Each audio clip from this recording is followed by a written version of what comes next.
नमस्कार विद्यार्थी मित्रांनो तसेच पालक, मी doctor Vishal Khadse, Leelamadhav medical guidance centre Nashik. विद्यार्थी मित्रांनो, तुम्ही जर आपला व्हिडिओ फर्स्ट टाइम किंवा पहिल्यांदा जर बघत असाल तर चॅनलला नक्की सबस्क्राईब करून ठेवा, जेणेकरून जी काही महत्त्वपूर्ण अपडेट असेल ही तुमच्यापर्यंत पोहोचेल. ओके.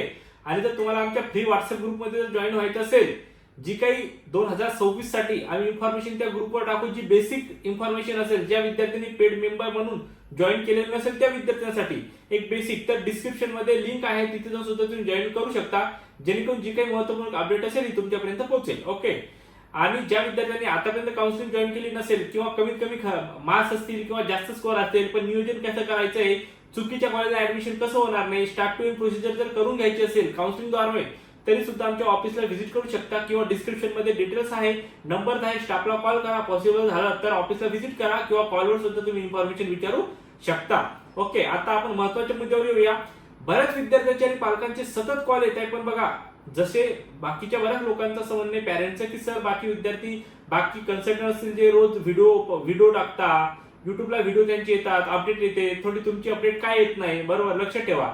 ऑफिसला आमच्या एवढी गर्दी असते कारण की जे काही पॅरेंट्स असतील आणि जे काही विद्यार्थी आहेत खूप जास्त प्रमाणामध्ये इन्क्वायरीला किंवा काउन्सिलिंग जॉईनला येतात, त्यांना आम्हाला चांगल्यातला चांगला विद्यार्थी असेल किंवा कमी स्कोअर असेल किंवा जास्त असेल, पण हा वेळ द्यावा लागतो, त्यामुळे मला हा व्हिडिओ काढायला वेळ मिळत नाही.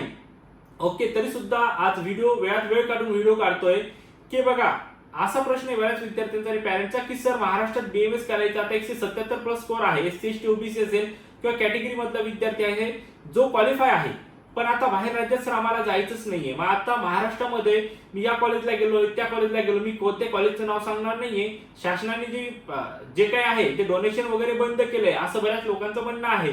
जसं स्पॉट राऊंड बंद केला, फिजिकल राऊंड जे आहे ते बंद केलंय. बरोबर आहे.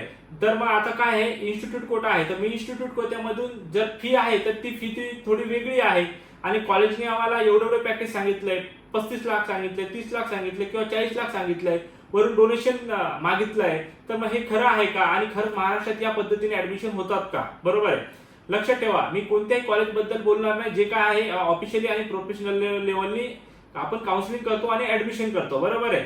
जे काय आहे नियमानुसार जी काही इन्स्टिट्यूट लेवलची फीस असेल, ज्या काही पद्धतीने ऍडमिशन करता येईल त्या पद्धतीने आपण ऍडमिशन ही व्यवस्थित करतो. आता कसं ऍडमिशन होईल, काय ऍडमिशन होईल, त्या पद्धतीने आपण जे मेरिट थ्रू ऍडमिशन कसं होईल आणि मॅनेजमेंट थ्रू सुद्धा मेरिट वाईज ऍडमिशन कशा पद्धतीने होईल, या सगळ्या गोष्टी वाईज आपण ऍडमिशन करतो.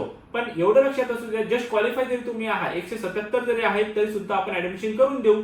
बरोबर आहे. आता जर काही पॅरेंट्स म्हणणे सर या कॉलेजला ऍडमिशन करून द्या, पण या कॉलेजला आम्ही गेलो तर त्या कॉलेजने आम्हाला डोनेशन मागितलंय किंवा एवढं पॅकेज सांगितलंय आणि तुम्ही एवढं पॅकेज कसं सांगताय, बघा कसं सांगितलं, काय सांगितलं, ह्या सगळ्या गोष्टी तुम्ही ऑफिसला आल्यानंतर मी तुम्हाला डिटेल एक्सप्लेन करेन.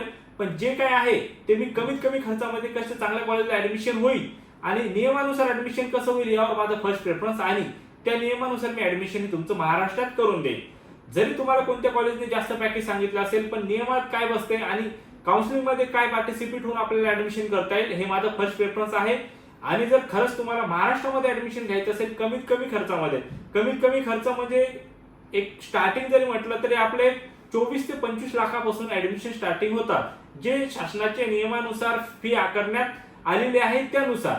तर स्टार्टिंग सांगितली मी तर असं 26, 27 लाख, 30 लाख, 35 लाख डिपेंडिंग कॉलेज नियमानुसार ऍडमिशन बद्दल बोलतो मी, विदाउट डोनेशन वगैरे जे काय असेल त्या पद्धतीने. जर खरंच तुम्हाला महाराष्ट्रामध्ये बीएमएस ला ऍडमिशन घ्यायचं असेल, 177 प्लस स्कोअर असेल किंवा ओपन ईडब्ल्यूएस 113 प्लस स्कोअर असेल आणि महाराष्ट्रात चांगल्या कॉलेजला किंवा नियरबाय घ्यायचं असेल किंवा चॉईस कॉलेजला ऍडमिशन घ्यायचं असेल, तरी सुद्धा आपण कमी खर्चामध्ये नियमानुसार ऍडमिशन करून देऊ. खाली डिस्क्रिप्शन मध्ये नंबर आहे, स्टाफला कॉन्टॅक्ट करा किंवा पॉसिबल झालं तर ऑफिसला व्हिजिट करा. 100% तुमचं ऍडमिशन हे महाराष्ट्रातच करून देऊ, कारण बऱ्याच विद्यार्थ्यांची डिमांड असते की आम्हाला महाराष्ट्रातच ऍडमिशन करायचं आहे. आम्ही बरेच सजेशन करतो की एमपी करा, कर्नाटका करा किंवा पंजाब करा, पण काही विद्यार्थी असतील, ज्यांच्या मुली असतील किंवा स्टुडंट मुलं सुद्धा असतील, तरी सुद्धा महाराष्ट्राच्या बाहेर जाण्याची इच्छा नाहीये. तर हा व्हिडिओ त्या विद्यार्थ्यांसाठी आहे की महाराष्ट्रात ऍडमिशन करायचं असेल, कमीत कमी खर्चामध्ये करायचं असेल, तरी सुद्धा आम्ही ऍडमिशन करून देऊ. काही घाबरू नका.